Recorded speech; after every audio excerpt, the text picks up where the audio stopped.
Hello, my name is Kyle, and with this video, I wanted to kind of tackle some issues and maybe talk about some things that have to relate to my life in the aspect of human sexuality.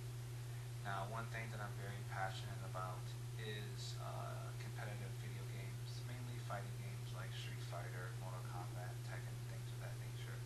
I've noticed throughout the years of being in that fighting game community that there is a lack of a female presence in that community. And I've always wondered why that is. Why is it that males gravitate towards these games so much more than their female counterparts?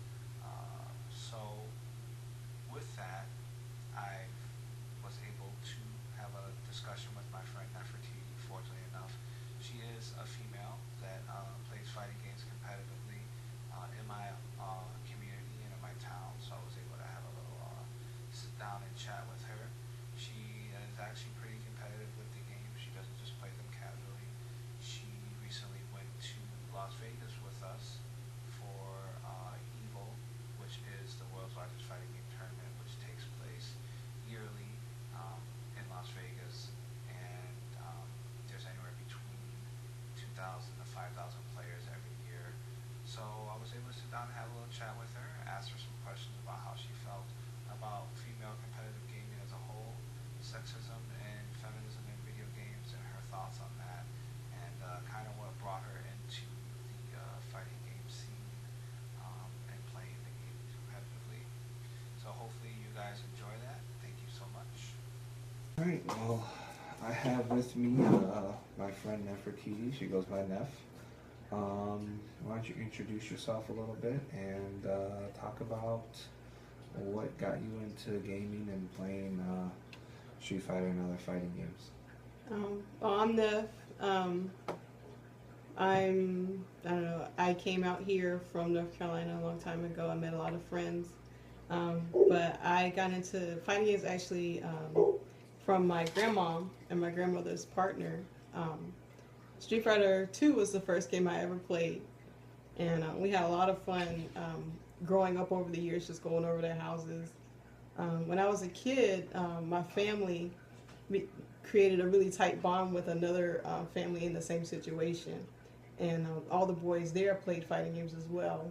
And somehow I just always felt, I don't know, drawn to or compelled to play as well. I do remember a little stint when I was a kid where I only would watch people play, but my older brother actually moved away when he was 16. And so I couldn't watch anyone play anymore. I had to play myself. And me and my sister always play games together as well. So I kind of grew up always playing those types of games and always being surrounded by people who like those games, which just so happened to be dudes. Yeah, that's usually the case with fighting games and video games in general. You kind of had a similar start to how I started playing. Um, so, what kind of brought you into more of the competitive scene? I know a lot of people can play those games casually, but it takes a certain sort of effort to play them at a competitive level. What was, I guess, your drive behind that and wanting to play at a more of a competitive than a casual sort of setting? I'd always been interested in it, and I kind of heard rumors as a kid growing up about tournaments and stuff. Um, when I was in high school, my boyfriend and all of our friends decided to play Guilty Gear together and have little tournaments. That was before I moved out here to Arizona. We did that for a little while, and then when I moved to Arizona, I joined the QCF Fighting Games Club, where they had tournaments all the time. And that really let me see what it's like to play against other people, and just kind of slowly opened the world to what tournament play really was, pro level play. And I slowly just learned more about it when I moved out here to Arizona. Awesome. So I take it when you first started playing here in Arizona in the competitive community at UAT and whatnot, you probably noticed that there wasn't a lot of other girls playing fighting games in particular. You might have seen some girls playing some other games, but how did that make you feel that you knew that you were kind of probably the only girl playing these fighting games with a bunch of other guys? I guess I guess you could say I'd been used to it, but up until that point, anyway. And UAT doesn't have a lot of girls in general going to the school. So even if I never even played competitive games, I always knew I was going to be a minority. But I guess it's a testament to the people that I was playing with, because I never felt like people were looking down on me or questioning my desire to get better, or my love of the games. I always felt included, and that's what I really liked the most. That's why I stayed. So it's a really strong and supportive community. That's really good. Yeah, so you being the only female gamer pretty much in that group, what did you think kept other females away from that? Like, maybe did you know any girls that played fighting games but maybe just were never really interested in getting into the competitive scene, or maybe had some other reasons? I know that it can kind of be a very sexist and sort of environment with a lot of guys around. Do you think that kind of contributed to keeping females away from playing? I don't think sexism was an issue, but I think that the nature of it, the competitiveness, a lot of aggression sometimes just coming out in just emotional instances, that might be seen as hostile to some people who aren't used to those situations, who might read it the wrong way. Even people who just weren't used to what fighting games are all about might see that aggression as the kind of a turn off, I would say. Because there's hype moments, and then there's also quote unquote saltiness, or times when people get extremely upset visibly. And out of context, that might be off-putting to some people, especially like to say like a girl who's not used to that environment.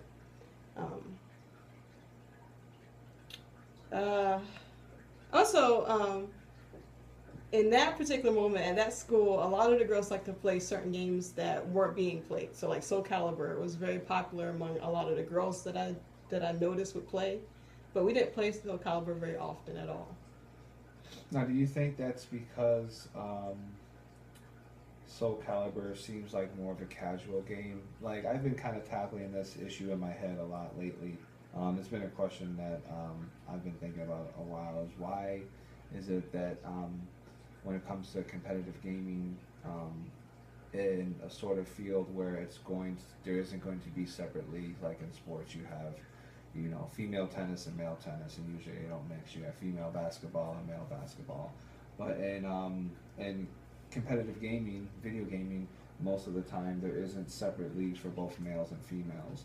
And it seems that for some reason there's a lot more male players. Obviously males are kind of more attracted to video games, but it's always kind of perplexed me as to why females aren't as competitive as that. Do you think that's just something to do with feminism as a whole, and just women not being as much as aggressive and always wanting to win sort of attitude that I guess most women have? Or do you think it attributes to more of them just not wanting to be involved with playing with the guys that way? I think it goes as far back as how video games were first advertised and displayed as always a male thing. I remember visiting North Carolina once, and my little brother had some friends over playing games, and there was a sister, she wanted to play, and they just really tried to exclude her. And that, it hurt me to see that it's that young, where I understand it as well, I guess, at that period of time, at that age, boys are trying to be more with the boys, and girls are more to be with the girls, I guess, as a gender split. But if so few women are introduced to video games in the beginning, by the time they get to my age, or I guess the competitive level age, 16 to 20, they don't even have the basic video game skills, or what's the word? Fundamentals. Basic fundamentals of even video games. So without that fundamental, how do you go beyond just being a casual player to a pro without extreme dedication and extreme passion? So I think that it's very possible for many women to be competitive, but that hump is still not crossed over. There are even video games that are just more targeted towards girls than towards boys, and there's still kind of a split in video games. So until that breakdown starts to occur, however long that'll take, I think that'll be when more women are more competitive. Now, we've seen probably throughout gaming history a lot of changes when it comes to how female characters are kind of portrayed in video games.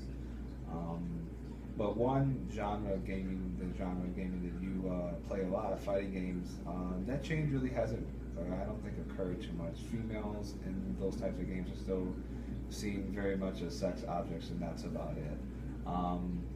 Do you feel that that's ever going to change?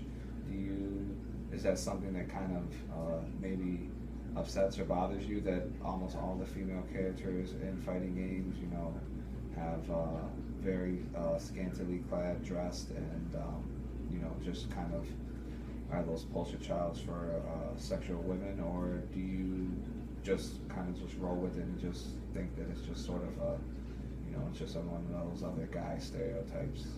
It's kind of a hard thing to think about, because even though women in fighting games are generally displayed as scantily clad, they're all very powerful. If you read any of their backstories, a lot of times they have good motivation. Even the sexy ones, like Morgan is a great example. She's a succubus. That's what she's supposed to do. Right. You can't get angry at that's her nature. Yeah. Other characters like Chun-Li, my favorite, she's a police detective. And she goes all around the world solving crimes. If you think of all sorts of video game characters, even though they're scantily clad, something else about them makes them powerful. And I think that even though they could do a better job in dressing the characters, I think as long as they don't diminish their viability in the game or make them like just rescue objects, then I think they do a really good job in that sense, and making them not so much sex objects, but something to look up to even. You feel attracted you towards playing Chun-Li? Was it because at the time of Street Fighter 2 she was one of the only female characters in the game, or was it something else that kind of made you want to play that character? I guess the fun thing was my first character in Street Fighter ever was Ken. Yeah. When I got older, I guess I did pick Chun-Li because she was female. And was like the only female choice. It's hard for me to pinpoint when that changed for me, when I didn't just pick her because she was another female. When I picked her because I saw her as a strong, she's always strong in every game she's in. Again, her background storyline is not hypersexualized. Even the way she dresses is not as sexual. Yeah, when as she's a lot of actually other not characters. fighting, she's dressed kind of normal, I would say. So In the Ki Pao, she has big slits up her thighs, but how else are you gonna spin around with your legs? Right. You know, in a tight normal dress. So I guess my love for her started, you know, normally, you know, just because she was a girl character, and it matured for respect for the actual character in the game. All right. Well, Neff, I want to thank you for sitting down and having a little chit chat with me about video games and sexism and feminism in video games. Again, this has been Nefertiti. I'm Kyle. Peace.